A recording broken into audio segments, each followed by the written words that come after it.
Po duhet të dëshmoj mandatari I ri para presidentës që edhe I ka numrat për të bërë qeverin,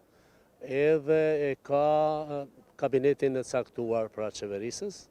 si që pati ai mandatari para prak,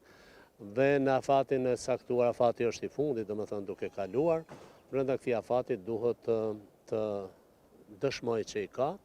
dhe presidenti atëherë e mandaton këtë dhe mbahet një seancë, caktohet dhe mbahet seanca kuvendit, në të cilën zgjidhet kabineti qeverisë I propozuar I mandatarit të ri ose jo, nëse nuk zgjidhet, nëse nuk fiton gjatë një vota, atëherë automatikisht brenda 40 ditë shkohet në zgjedhjet e jashtëzakonshme dhe parakohshme. Nuk ka afat caktuar, por me që jemi në terminet, në cajtnot të termineve kohore, për ndryshe po t'ishte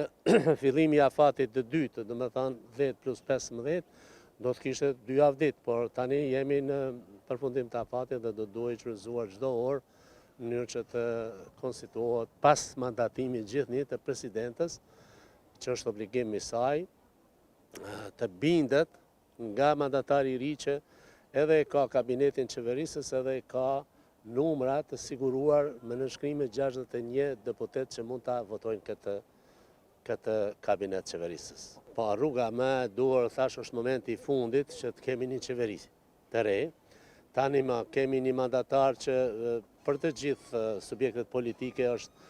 ndryshe, me gjithë respektin ndaj secilit nga mandatari I parë,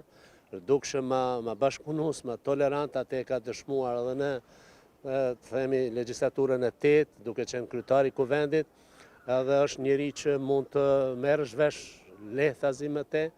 edhe unë mendoj që do t'ishte një personalitet unifikues